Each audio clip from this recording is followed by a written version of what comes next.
एह् आकाशवाणी जम्मू ऐ। बडलै खबरें च तुंदा स्वागत। पैह्ले खास खबरें कन्नै मैं जगमोहन शर्मा। प्रधानमंत्री नरेंद्र मोदी होरें आखेआ जे सरकार दिएं गरीब हतैशी स्कीमें मुल्खा च इक क्रांतिकारी बदलाव आंदा ऐ। रक्षा मंत्री राजनाथ सिंह होर अज्ज नमीं दिल्ली च शंघाई सैह्योग संगठन दे मिंबर मुल्खें दे रक्षा मंत्रिएं कन्नै दपक्खी बैठकां लाङन। उपराज्यपाल मनोज सिन्हा होरें इंडिया एट G20 बारै राष्ट्रीय सम्मेलन गी संबोधित कीता ते इक समावेशी ते समग्र समाज दे निर्माण लेई प्राथमिकताएं ते विकल्पें बारै विचार सांझे कीते।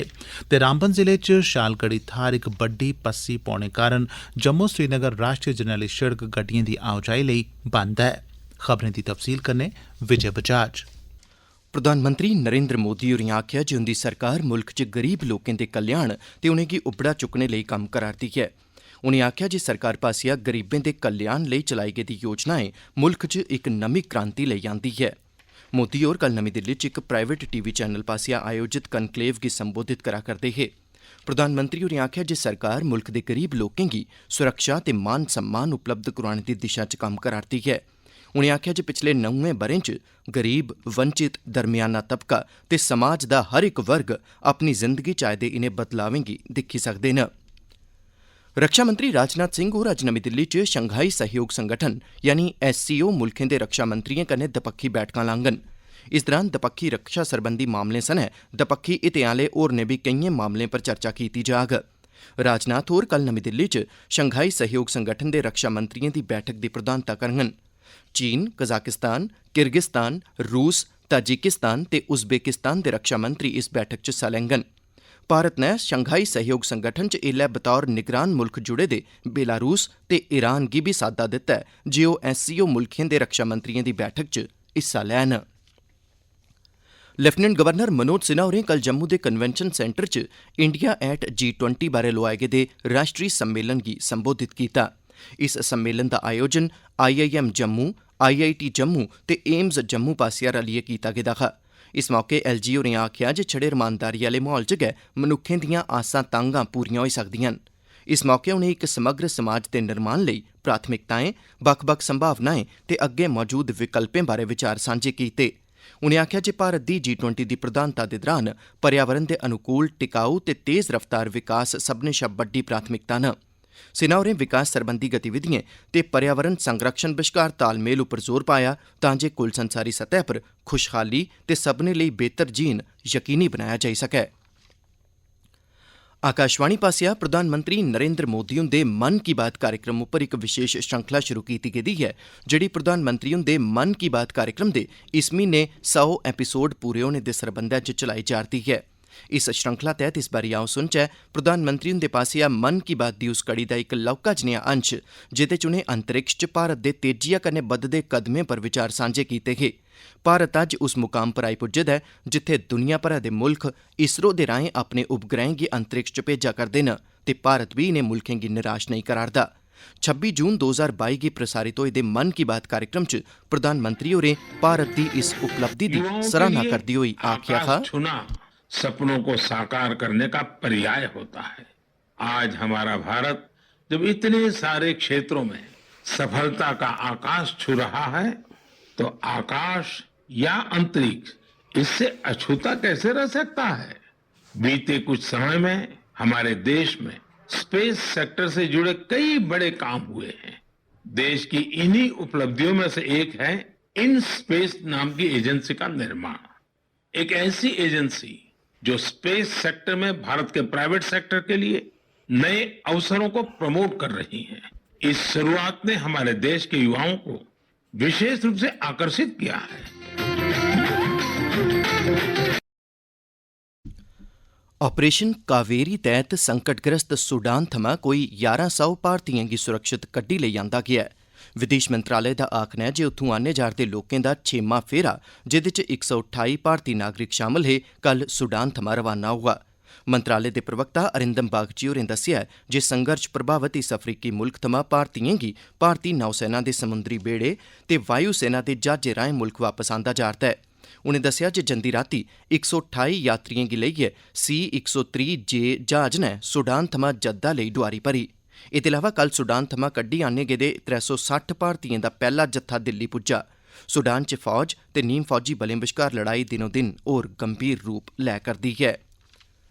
रेल ते कपड़ा मंत्रालय दिएं राज्य मंत्री दर्शना विक्रम जरदोश होरें कल कठुआ जिले च महिलाएं दे सरकारी डिग्री कॉलेज च आम लोकें तोड़ी पुज्ज बनाने सरबंधी जन संपर्क कार्यक्रम च हिस्सा लैता। इस कार्यक्रम दा मकसद लोकें गी इक ऐसा मौका उपलब्ध करोआना हा जेह्दे राएं ओह् अपने मसले ते मंगां केंद्री मंत्री हुंदे अग्गे रक्खी सकन। इस मौके बोलदे होई केंद्री राज्य मंत्री होरें आखेआ जे इस किस्मै दे कार्यक्रम आम लोकें गी इक ऐसा मंच उपलब्ध करोआंदे न जित्थै ओह् अपनियां मंगां सरकार दे प्रतिनिधिएं कन्नै पुट्टी सकदे न ते सरकार बी आम लोकें दे कल्याण मुजब अपने कम्म अग्गे तोड़ चाढ़ी सकदी ऐ। दर्शना विक्रम जरदोश होरें कल कठुआ आह्ले सरकारी मैडिकल कॉलेज दा बी दौरा लाया ते उत्थे मरीजें गी दित्ती जा'रदी स्हूलतें दा निरीक्षण कीता। इस मौके उनें मैडिकल अमले कन्नै गल्लबात कीती ते लोकें गी म्यारी सेहत स्हूलतां उपलब्ध करोआने लेई उंदे पास्सेआ कीते जा'रदे कम्में दी सराहना बी कीती। एह् खबरां तुस आकाशवाणी जम्मू थमां सुना'रदे ओ। हुन बाकी दिएं खबरें कन्नै जगमोहन शर्मा। रामबन जिले च इक बड्डी पस्सी पौने कारण जम्मू श्रीनगर राष्ट्रीय जरनैली शिड़क गड्डिएं दी आओजाई लेई बंद रखी गेदी ऐ ते एह्दे कारण इल्लै कोई 300 गड्डी बत्तै फसी दी ऐ।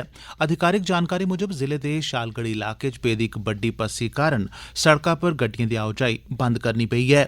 उआं मलबा हटाइयै रस्ता साफ करने लेई मशीनां ते अमला कम्मै पर लग्गे दा ऐ। लोकें गी सलाह दित्ती गेई ऐ जे जरनैली शिड़का दी ताज़ा स्थिति बारै सरबंधित कंट्रोल रूम कोला जानकारी हासल कीते बिजन सफर लेई रवाना नेईं होन।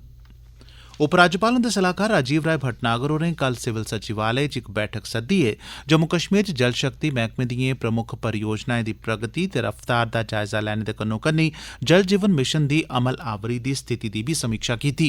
बैठक दौरान सलाहकार भटनागर होरें केंद्र आसेआ प्रायोजित स्कीमें, केपेक्स बजट ते नाबार्ड दिएं बक्ख-बक्ख स्कीमें तैह्त हासल ठोस ते माली उपलब्धिएं दे बारे च बी तफसीली जानकारी हासल कीती।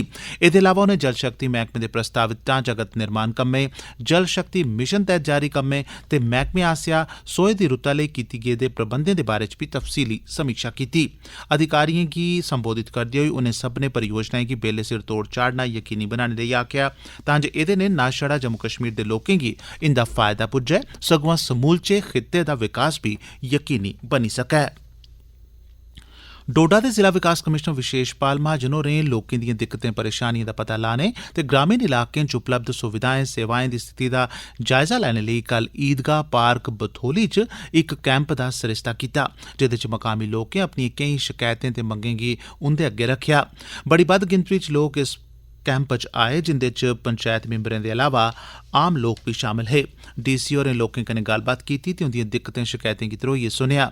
उनें सरबंधित बीडीओ ते एसीडी गी निर्देश दित्ता जे इलाके च विकास सरबंधी कमियें गी दूर करने लेई चिल्ली पिंगल ब्लॉक जेह्ड़ा जे विकास दी तांग आह्ले ब्लॉकें दी सूची च शामल ऐ ओह्दे लेई इक व्यापक योजना तैयार कीती जा। इस ब्लॉक च कीजे एसटी वर्ग दी आबादी मती ऐ इस करियै ढांचागत विकास लेई रकमा जनजातीय उपयोजना मतलब ट्राइबल सब प्लान चा बी इस्तेमाल कीती जाग। राई बाई दे पूरे पराते विकास सरबंधी हाल च रंभे गेदे कार्यक्रम बारै जम्मू संभाग दे करसानें गी जानकार बनाने आस्तै बागवानी विभाग जम्मू दे डायरेक्टर राम सेवक होरें कल आरएसपुरा ब्लॉक दे लोअर बड़याल ब्राह्मणा पंचैत च किसान संपर्क अभियान कैंप लोआया। इस मौके उनें करसानें कन्नै गल्लबात करियै उनेंगी राई बाई दे पूरे पराते विकास सरबंधी कार्यक्रम बारै जानकारी दित्ती। बागवानी विभाग दे डायरेक्टर होरें करसानें गी गुजारिश कीती जे ओह् अग्गे औन ते इस कार्यक्रम तैह्त दित्ते जा'रदे प्रोत्साहनें दा लाह् उनें पंचैती राज इदारें दे नुमाइंदें गी गुजारिश कीती जो अपने मुल्क ते टकोह्दा करियै जम्मू कश्मीर दी आर्थिक स्थिति च सुधार लेई अपना योगदान देन। हफ्तावार ब्लॉक दिवस आह्ले कार्यक्रम दे इक हिस्से दे तौरा पर राजौरी दे डिप्टी कमिशनर विकास कुंडल होरें कालाकोट ब्लॉक दे 50 इलाके च आम लोकें तोड़ी पुज्ज बनाने सरबंधी जन संपर्क कार्यक्रम दी प्रधानता कीती। इस गैं दा मकसद प्रशासन गी आम लोकें दे नेड़े आह्नना ते उंदिएं समस्याएं दा नबेड़ा करना हा। डिप्टी कमिशनर होरें इस मौके मकामी लोकें कन्नै गल्लबात करियै उंदे मसले ते मंगां सुनियां। कुंडल होरें लोकें गी यकीन दोआया जे उंदिएं समस्याएं दा नबेड़ा पैह्ल दी बिनाह् पर कीता जाग। उनें मुतल्लका ऐह्लकारें गी इस सरबंधै च असरदार गैंई पुट्टने दे निर्देश दित्ते। उनें आम लोकें थमां सहयोग मंगेआ ते बक्ख-बक्ख मैह्कमें ते पंचैती राज इदारें बश्कार बेहतर तालमेल उप्पर जोर दित्ता तां जे विकास सरबंधी लक्ष्य बेहतर तरीके कन्नै हासल कीते जान। अखीरै च खास खबरां इक बारी परतियै प्रधानमंत्री नरेंद्र मोदी होरें आखेआ जे सरकार दिएं गरीब हितैषी स्कीमें मुल्ख च इक क्रांतिकारी बदलाव आंदा ऐ। रक्षा मंत्री राजनाथ सिंह होर अज्ज नमीं दिल्ली च शंघाई सहयोग संगठन दे मिंबर मुल्खें दे रक्षा मंत्रियें कन्नै दपक्खी बैठकां लाङन। लेफ्टिनेंट गवर्नर मनोज सिन्हा होरें इंडिया एट G20 बारै राष्ट्रीय सम्मेलन गी संबोधित कीता ते इक समावेशी ते समग्र समाज दे निर्माण लेई प्राथमिकताएं ते विकल्पें बारै विचार सांझे कीते।